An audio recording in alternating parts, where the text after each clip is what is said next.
Programs presented by Shri Guru Ram Rai University, Dehradun, first ICAR accredited university of Uttarakhand.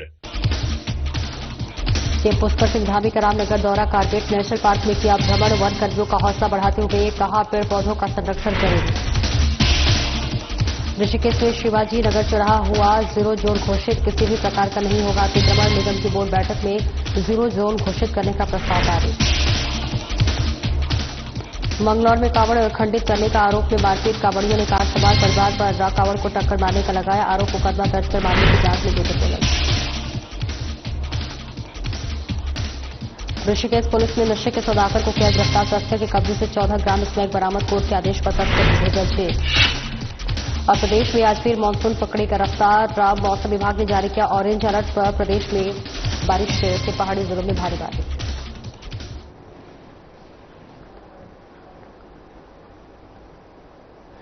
नमस्कार, स्वागत है आपका। मैं हूं आपके साथ सपना दीपक मंदेशा। बुलेटिन का आगाज करेंगे मुख्यमंत्री पुष्कर सिंह धामी का रामनगर दौरा। जी हां, आपको बता दें कि मुख्यमंत्री पुष्कर सिंह धामी रामनगर दौरे पर है, जहां कारबेट नेशनल पार्क भ्रमण पर निकले धामी। झिरना और पांटो पर्यटन जोन की सफारी की, ढेला गेट पर पौधारोपण किया। एक पेड़ मां के नाम अभियान के तहत लगाए 1000 पौधे। और वहीं सीएम ने वन विभाग, स्थानीय जनता और पर्यावरण प्रेमियों के साथ किया पौधारोपण। टाइगर रिजर्व के वन कर्मियों से की मुलाकात, वन कर्मियों का बढ़ाया हौसला। कारबेट पार्क विश्व का प्रसिद्ध स्थान है, सीएम धामी ने कहा। और ऐसे में वन्य जीवन की अद्भुत और रोमांचकारी झलक देखने को मिली। जैव विविधता के बीच अनुभव, प्रकृति की अनमोल विरासत से जुड़ने का बना अवसर। कारबेट में बड़ी संख्या में बाघ और लेपर्ड सहित अन्य जीव जंतु। राज्य में वनों का बहुत बड़ा क्षेत्र। उत्तराखंड 70% वनों से आच्छादित क्षेत्र है। प्रदेश में कई प्रकार की संभावनाओं पर कर रहे विचार। टिहरी वाटर स्पोर्ट्स बनता जा रहा है बड़ा हब। और इसके साथ ही बता दें कि वन विभाग के 40 डिवीजनों में लगाए गए फलदार पेड़ों और पौधों का संरक्षण करना जरूरी। हरेला पर्व पर प्रत्येक डिवीजनों में लगाए जाएंगे 1000 फलदार पौधे। तो वहीं सरकार के प्रयासों से राज्य में जंगल सफारी पर्यटन को मिली नई पहचान। देश विदेश में बड़ी संख्या में पर्यटक आ रहे उत्तराखंड। राज्य की पर्यटन अर्थव्यवस्था को मिला बल। जनता के लिए आजीविका और स्वरोजगार के खुले नए द्वार। ऐसे में पेड़ लगाना प्रकृति और मातृत्व के प्रति सम्मान का प्रतीक। भावपूर्ण वन विभाग वनों और वन्य जीवों की सुरक्षा के लिए प्रतिबद्धता और समर्पण के साथ कर रहे हैं कार्य। ये जहां कॉर्बेट हमारा विश्व प्रसिद्ध स्थान है, बड़ी संख्या में यहाँ टाइगर हैं, लेपर्ड हैं, अन्य जीव जंतु हैं। और इसके अतिरिक्त भी हमारे राज्य के अंदर जहां वनों का बहुत बड़ा क्षेत्र, यहाँ उत्तराखंड का वनों से आच्छादित है, नहीं फॉरेस्ट एरिया है 70%। तो यहाँ अन्य प्रकार की जो संभावनाएं हैं, जैसे स्नो लेपर्ड, हमारे जो पर्वतीय क्षेत्र हैं, उत्तरकाशी है, चमोली है, मुनस्यारी है, इन क्षेत्रों में हम उन संभावनाओं पर भी विचार कर रहे हैं। फिश एंगलिंग है, हमारी राफ्टिंग क्षेत्र हैं, बूम है, हमारा शिवपुरी में ऑलरेडी बड़ी राफ्टिंग होती है। टिहरी वाटर स्पोर्ट्स का एक बड़ा हब बनता जा रहा है। तो ऐसे अनेक संभावनाओं पर हम विचार कर रहे हैं। और जीव जंतुओं के लिए, चूंकि ये हमको कई प्रकार का इकोसिस्टम इन वनों के कारण से बनता है। तो वनों के अंदर जो राज्य के हमारे 40 डिवीजन हैं वन विभाग के, उन 40 के 40 डिवीजनों में हम फलदार पेड़ लगा रहे हैं। आज हमने यहाँ पर उसकी शुरुआत भी की। आप देख रहे होंगे बड़ी संख्या में हमारे फायर लाइन के दोनों तरफ ये पेड़ लगाए जा रहे हैं। इनका संरक्षण भी करना है। हमारे जीव जंतुओं को उनका भोजन भी मिलेगा। और बेजान जीव जंतुओं को भोजन देना, उनके लिए पेड़ सेवा करना, ये अपने आप में बड़ा पुण्य काम है। अभी हमारा हरेला पर्व आ रहा है। हरेला पर्व पर हमारा सभी वन विभाग के लोगों से पहले से ही हमने कहा है, उसकी व्यवस्था बन रही है कि 1000 पेड़ प्रत्येक डिवीजन में फलदार पेड़ भी लगाए जाएंगे। और आज विधिवत रूप से मंगलौर कोतवाली इलाके में हाईवे पर हरिद्वार से जल लेकर अपने लक्ष्य की ओर बढ़ रहे कुछ कावड़ियों को हटाकर मारने का मामला सामने आया है। इस बीच कावड़ियों ने कार सवार परिवार पर कावड़ को टक्कर मारने का आरोप लगाकर जमकर मारपीट की। कावड़ियों ने कार में जमकर तोड़फोड़ की है। कार सवार ने कावड़ियों के खिलाफ तहरीर दी है, जिस पर पुलिस ने मुकदमा दर्ज कर जांच शुरू कर दी है। जानकारी के मुताबिक मंगलौर कोतवाली क्षेत्र के पीरपुरा गांव में कुछ कावड़िए हरिद्वार से गंगा जल लेकर अपने गंतव्य की ओर जा रहे थे। आरोप है कि पीरपुरा गांव के पास एक कार से उनकी कावड़ पर टक्कर लग गई, जिस पर कावड़िए आग बबूला हो गए और कावड़ खंडित करने का आरोप लगाते हुए मारपीट शुरू कर दी। आरोप है कि इस दौरान कावड़िए ने कार पर भी जमकर तोड़फोड़ की। सूचना मिलते ही तत्काल पुलिस और आला अधिकारी मौके पर पहुंचे, जिसके बाद बमुश्किल कावड़ियों को समझा बुझाकर मामले को शांत कराया गया। सीओ मंगलौर विवेक कुमार ने कहा है कि कार को क्षतिग्रस्त करने और उसमें सवार यात्रियों से मारपीट करने के मामले में 2 नामजद समेत 7 से 8 अज्ञात लोगों के खिलाफ संबंधित धाराओं में केस दर्ज किया गया है। मामले में पुलिस की ओर से अग्रिम कार्रवाई शुरू कर दी गई है।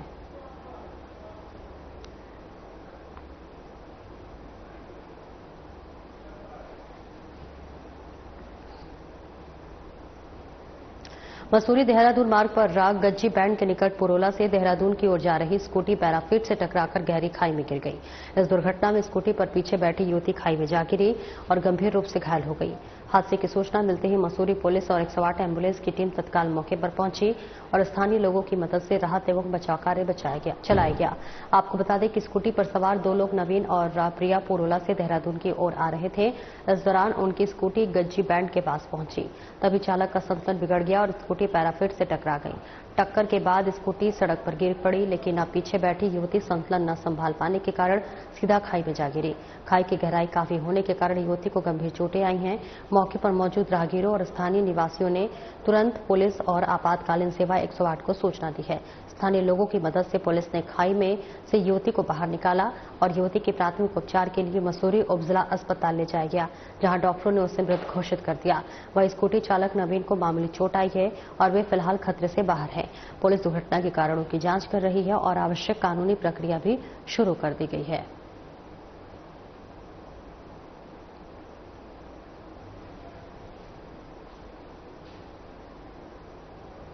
आगे बढ़ेंगे, जहां डोईवाला कोतवाली क्षेत्र अंतर्गत एक क्रेशर में बालिका की संदिग्ध मौत हो गई। बालिका क्रेशर के अंदर फांसी के फंदे से लटकती हुई मिली और ऐसे में पुलिस ने क्रेशर को सील कर दिया है और मौके से फॉरेंसिक की टीम ने कई नमूने जांच के लिए उठाए हैं।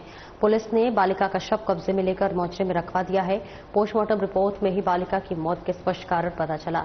एसपी जया बलोरी ने बताया कि डोईवाला के निकट कुक्कड़वाला में एक क्रेशर है। इस क्रेशर में 2 बालिका कचरा बीनने के लिए पहुंची।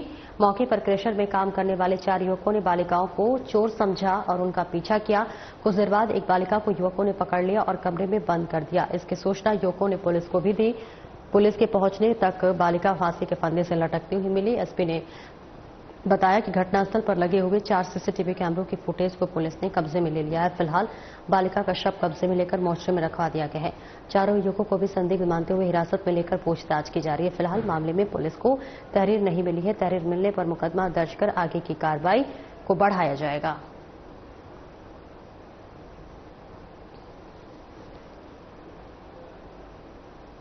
आज दिनांक 5 जुलाई 2025 को डोईवाला थाना क्षेत्र में एक मामला प्रकाश में आया था, जिसमें वहां स्थित कुड़कावाला में स्थित एक स्टोन क्रशर में 3 बालिकाएं कूड़ा बीनने वाली वहां पर गई थी, जहां पर 4 लड़के थे और उन्होंने उनको चोर मानते हुए उनका पीछा किया, जिसमें से एक लड़की को उन्होंने पकड़ लिया और वहां पर स्टोन क्रशर में स्थित एक कमरे में बालिका को बंद कर दिया और पुलिस को फोन द्वारा सूचित किया।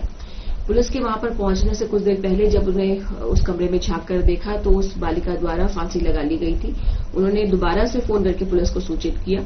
पुलिस जब वहां पर पहुंची तो मामले की संवेदनशीलता को देखते हुए एफएसएल की टीम को वहां पर बुलाया गया और घटनास्थल को सील करते हुए उसका निरीक्षण किया गया और जो भी आवश्यक एविडेंसेस थे वो कलेक्ट किए गए। वहां पर जो 4 सीसीटीवी कैमरा थे उनके भी फुटेज को कब्जे में लिया गया है। उन लड़कों को संदिग्ध मानते हुए उनको हिरासत में लेकर पूछताछ की जा रही है। बालिका के परिजनों को सूचित करने के पश्चात उसका पंचायतनामा भर दिया गया है और कल डॉक्टर के पैनल द्वारा बालिका का पोस्टमार्टम कराया जाएगा, जिसमें की स्थिति पूरी तरह से स्पष्ट हो जाएगी। अभी हमें कोई तहरीर प्राप्त नहीं हुई है। तहरीर प्राप्त होने के बाद एफआईआर दर्ज कर आगे की कार्रवाई की जाएगी। सोशल मीडिया पर कुछ भ्रामक प्रचार प्रसार किए जा रहे हैं इस घटना के बारे में, जो कि किसी भी प्रकार से उचित नहीं है। पुलिस द्वारा अपनी कार्रवाई की जा रही है। नैनीताल के दमगा ढुंगा क्षेत्र में नाले की भूमि पर अवैध निर्माण की शिकायत प्राप्त होने पर राजस्व विभाग और नगर निगम की हल्द्वानी की संयुक्त टीम ने निरीक्षण किया है। निरीक्षण के दौरान नाले की भूमि पर 2 स्थानों पर निर्माण कार्य होना पाया गया है। इसमें एक प्रकरण में उत्तर प्रदेश निवासी व्यक्ति द्वारा नाले की भूमि पर 2 मंजिला भवन का निर्माण किया जा रहा था। टीम ने तत्काल निर्माण कार्य को रुकवाया और नाले की भूमि से अतिक्रमण हटाने के लिए नोटिस जारी किया। इसके अतिरिक्त नाले के क्षेत्र में स्थित भवनों को राजस्व विभाग द्वारा चिन्हित किया गया, जिस पर मानसून के दृष्टिगत सुरक्षा सलाह जारी करते हुए घर खाली करने की सलाह दी गई है। साथ ही नाले की भूमि पर की जा रही अवैध प्लॉटिंग को टीम ने मौके पर ही ध्वस्त किया है। प्रशासन ने स्पष्ट किया है कि यदि निर्धारित समयावधि में स्वयं अतिक्रमण नहीं हटाया गया तो प्रशासन अतिक्रमण को बलपूर्वक हटाने की कार्रवाई करेगा। नालों की भूमि पर किसी भी प्रकार का अतिक्रमण न केवल अवैध है बल्कि बरसात के मौसम में जन सुरक्षा के लिए गंभीर खतरा भी उत्पन्न कर सकता है। ऐसे सभी मामलों में सख्त कार्रवाई की जाएगी।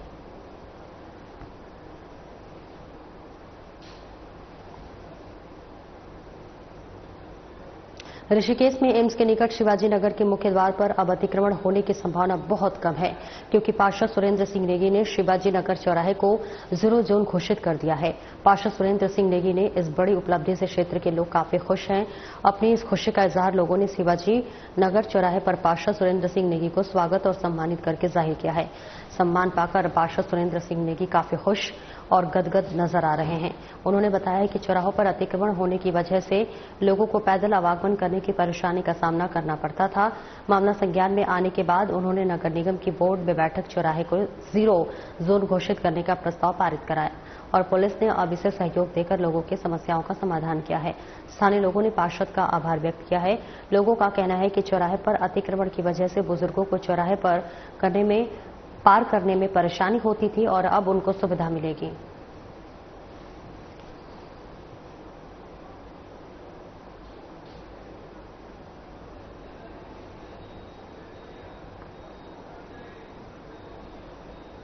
प्लॉट पर अवैध कब्जे की कोशिश को हरिद्वार पुलिस ने नाकाम कर दिया है। जी हां, तानाशाहों पर हरिद्वार पुलिस द्वारा शिकंजा कसते हुए कड़ी कार्रवाई की गई है। मामले में पुलिस ने 3 महिलाओं समेत 8 लोगों के खिलाफ बीएनएस की धारा में मुकदमा दर्ज कर गिरफ्तार कर लिया है। बता दें, ज्वालापुर क्षेत्र अंतर्गत खन्ना नगर कॉलोनी के सामने प्लॉट पर कुछ बाहरी लोगों ने जबरन अवैध कब्जा करने की कोशिश की। आरोपी ने खुद को गैंगस्टर सुशील गुज्जर से जोड़ी बताकर प्लॉट मालिक को जान से मारने की धमकी दी। इसकी सूचना भूखंड मालिक ने तुरंत ज्वालापुर कोतवाली को दी। सूचना मिलते ही पुलिस ने त्वरित कार्रवाई करते हुए 3 महिलाओं समेत 8 लोगों को हिरासत में ले लिया। सभी पर शांति भंग के मामले में चालान किया गया। 8 आरोपियों को हिरासत में लेकर पुलिस द्वारा आवश्यक वैधानिक कार्रवाई की गई।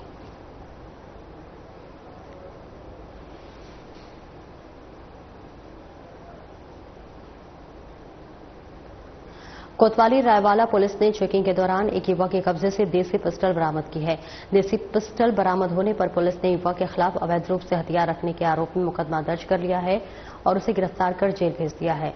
कोतवाल बीएल भारती ने बताया है कि नेपाली फार्म तिराहे से 3 पुलिया की ओर जाने वाले रास्ते पर देर रात एक काली फिल्म लगी स्कॉर्पियो कार खड़ी हुई दिखाई दी। चेकिंग के लिए जब पुलिस ने दरवाजा खुलवाया तो स्कॉर्पियो कार में मौजूद युवक के पास देसी पिस्टल बरामद हुई है। पूछताछ में युवक कोई स्पष्ट जवाब नहीं दे सका, इसलिए पुलिस ने युवक को गिरफ्तार कर लिया है और पिस्तौल को भी अपने कब्जे में ले लिया है। इसके अलावा स्कॉर्पियो कार को भी पुलिस ने कब्जे में लेकर सीज कर दिया है। युवक की पहचान वैभव वर्मा निवासी लखनऊ उत्तर प्रदेश के रूप में हुई है। पुलिस ने मामले में अग्रिम जांच और कार्रवाई शुरू कर दी है। पुलिस यह जानने की कोशिश भी कर रही है कि आखिरकार युवक ने किस मकसद से पिस्तौल अपने पास रखी थी।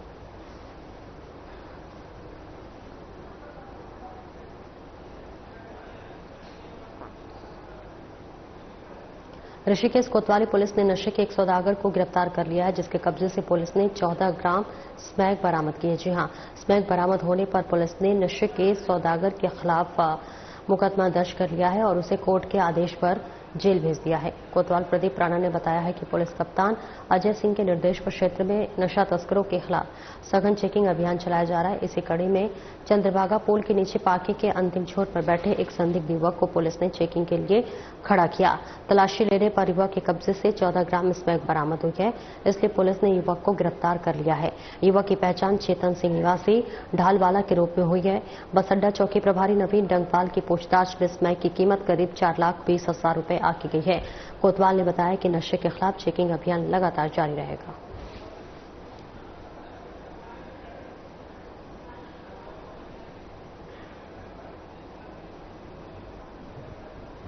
श्यामपुर क्षेत्र में हुई लाखों की चोरी का ऋषिकेश कोतवाली पुलिस ने खुलासा कर दिया है। पुलिस ने चोरी करने के आरोप में 2 युवकों को गिरफ्तार कर लिया है, जिनके कब्जे से घर से चोरी हुआ सामान भी बरामद किया गया है। आरोपियों को पुलिस ने कोर्ट के आदेश पर जेल भेज दिया है और मामले में अग्रिम जांच और कार्रवाई शुरू कर दी है।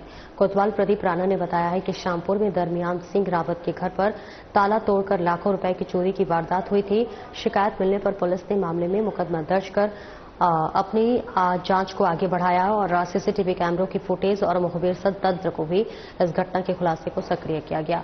इसी कड़ी में उपनिरीक्षक अश्वनी बलून ने टीम में 2 चोरों को पकड़ने में सफलता हासिल की है। चोरों के कब्जे से घर से चोरी हुई सोने चांदी की ज्वेलरी बरामद की गई है।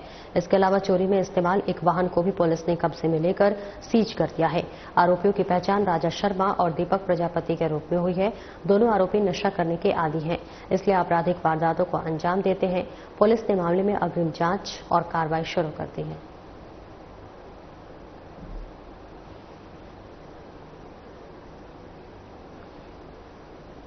पंचायत चुनाव को लेकर उत्तरकाशी पुलिस अलर्ट मोड पर है। बोरी पुलिस ने उत्तराखंड हिमाचल बॉर्डर से 85 पेटी शराब बरामद की है। वाहन को कब्जे में लेकर सीज किया गया है। पुलिस को देखने के बाद तस्कर वाहन को मौके पर छोड़कर फरार हो गया, जिसकी तलाश पुलिस कर रही है। शराब तस्करी करने के आरोप में मुकदमा दर्ज किया गया है। मामले में पुलिस ने अपनी अग्रिम कार्रवाई शुरू कर दी है। उत्तरकाशी एसपी सरिता डोभाल ने बताया है कि मोरी पुलिस पंचायत चुनाव के मद्देनजर उत्तराखंड हिमाचल बॉर्डर पर सनेल चेक पोस्ट पर चेकिंग कर रही थी और इसी दौरान हिमाचल कुड्डू की तरफ से पिकअप वाहन उत्तराखंड की ओर आ रहा था। बैरियर का पुलिस को मुस्तैद देख वाहन चालक बैरियर से कुछ दूर पहले ही वाहन को खड़ा कर हिमाचल की तरफ भाग गया। पुलिस ने वाहन को चेक करने में वाहन से शराब बरामद की है। वाहन को कब्जे में लेकर सीज कर दिया। फरार तस्कर की पुलिस लगातार तलाश कर रही है। इसके साथ ही एसपी सरिता डोभाल ने बताया है कि चुनाव को पारदर्शी तरीके से संपन्न करवाने के लिए उत्तरकाशी पुलिस पूरी तरह तैयार है। चुनाव के दौरान अवैध गतिविधियों और आदर्श आचार संहिता के उल्लंघन करने वालों पर पुलिस लगातार निगरानी बनाई हुई है।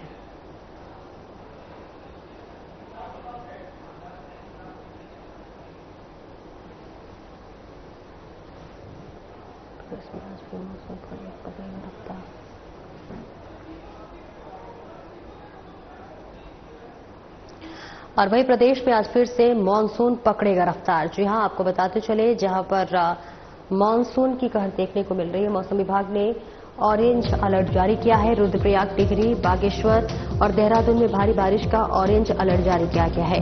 अन्य जिलों में भी तेज बारिश का येलो अलर्ट जारी है। अधिकांश स्थानों में गरज और चमक के साथ तेज बारिश के आसार नजर आ रहे हैं। पहाड़ों में भूस्खलन से आवाजाही प्रभावित, मलबा आने से सड़कों के बंद होने का सिलसिला जारी। यमुनोत्री हाईवे समेत प्रदेश में 67 सड़कें बंद सड़कों को खोलने का प्रयास लगातार जारी। बारिश के चलते कई स्थानों पर भूस्खलन और जलभराव। पहाड़ी जिलों में नदियां उफान पर। नदी नालों के पास रहने वाले लोगों को पुलिस कर रही अलर्ट। 10 जुलाई तक प्रदेश भर में तेज दौर की बारिश होने के आसार। मौसम विभाग की लोगों से अपील, गाढ़ गधेरों से दूर रहे लोग, यात्रा में आने से पहले मौसम की जानकारी जरूर लें। और इसके साथ ही साथ पहाड़ी क्षेत्रों में आवाजाही के लिए बरते विशेष सावधानी। प्रशासन द्वारा जारी दिशा निर्देशों का करें पालन। मौसम सामान्य होने तक यात्रा स्थलों की ओर न करें प्रस्थान।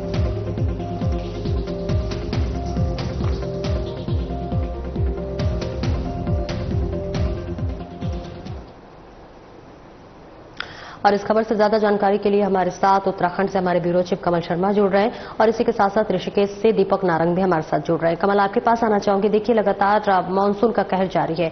अभी फिलहाल क्या स्थिति है? हाँ, सपना कहें, बिल्कुल मानसून का दौर लगातार जारी है और कुल मिला के कहें अब धीरे धीरे इसका असर भी दिखाई दे रहा है। और लगातार रोड्स ब्लॉक के हो रही हैं, मलबे आ रहे हैं, बीच बीच में काफी एक्सीडेंट्स भी हुए, बड़ी काफी कैजुअल्टियां भी हुई हैं। और अब फिर मौसम विभाग की चेतावनी है कि 10 तारीख तक फिर मौसम में कहीं ना कहीं बारिश में फिर तेजी आएगी। और इसको उन्होंने कहा है कि पहाड़ों में फिर देख के चलें, क्योंकि बीच में भी काफी घटनाएं हुई, भूस्खलन की घटनाएं हुई, कोई एक्सीडेंटेड काफी हुए, गाड़ियां नदियों में चली गई, काफी कैजुअल्टियां हुई हैं। तो वही उन्होंने कहा है कि आप अगर पर्वतीय क्षेत्र में जाएंगे तो बड़ा देखभाल के जाएं, नहीं तो कहीं ना कहीं आपको परेशानी का सामना करना पड़ सकता है। और विशेष ध्यान रखें और खासकर नदी नाले क्योंकि जब बरसातों में जब नदी नाले एकदम बारिश होती है, रात को बारिश होती है और सुबह सारे उफान पे आ जाते हैं और उसमें जो आस पड़ोस के लोग होते हैं, ये होते हैं मकान ढहने डरते हैं, बिल्कुल कर लोगों ने नदी नालों में मकान बनाए, जब पानी मारता है तो इतना जबरदस्त पानी होता है कि पूरे मकान ढह जाते हैं। इस प्रकार की घटनाएं भी लगातार दिखाई देती हैं यहाँ पर, और खासकर पर्वतीय जिलों में बिल्कुल स्पष्ट से बताया गया है कि वहां पर आप विशेष सावधानियां जरूर बरतिए, क्योंकि वहां इस प्रकार की घटनाएं ज्यादा होती हैं। तो यही मौसम विभाग ने कहा है कि अभी 10 जुलाई तक और कहीं ना कहीं बारिश में तेजी आ सकती है और ये स्थिति अभी 4-5 दिन और बनी रहेगी। बिल्कुल, देखिए भूस्खलन की वजह से रास्ते भी बाधित हो गए हैं, तो अभी तक प्रशासन की तरफ से क्या कुछ मलबे को हटाने का काम किया जा रहा है?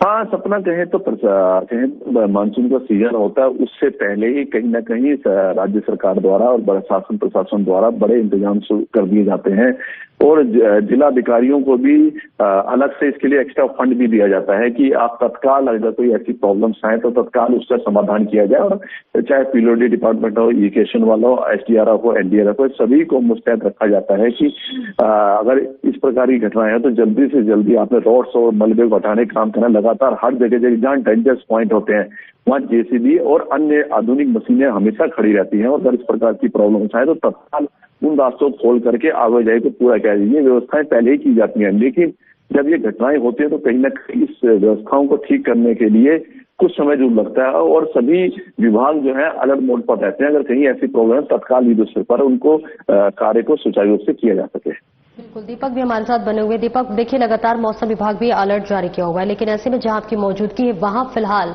मौसम की क्या स्थिति है? देखिए, इस समय मैं ऋषिकेश में मौजूद हूँ और ऋषिकेश के आसपास का जितना भी इस समय तक मौसम पे अगर नजर बनाए हुए हैं तो इस समय तक बादल लगे हुए हैं, लेकिन बारिश बिल्कुल नहीं है।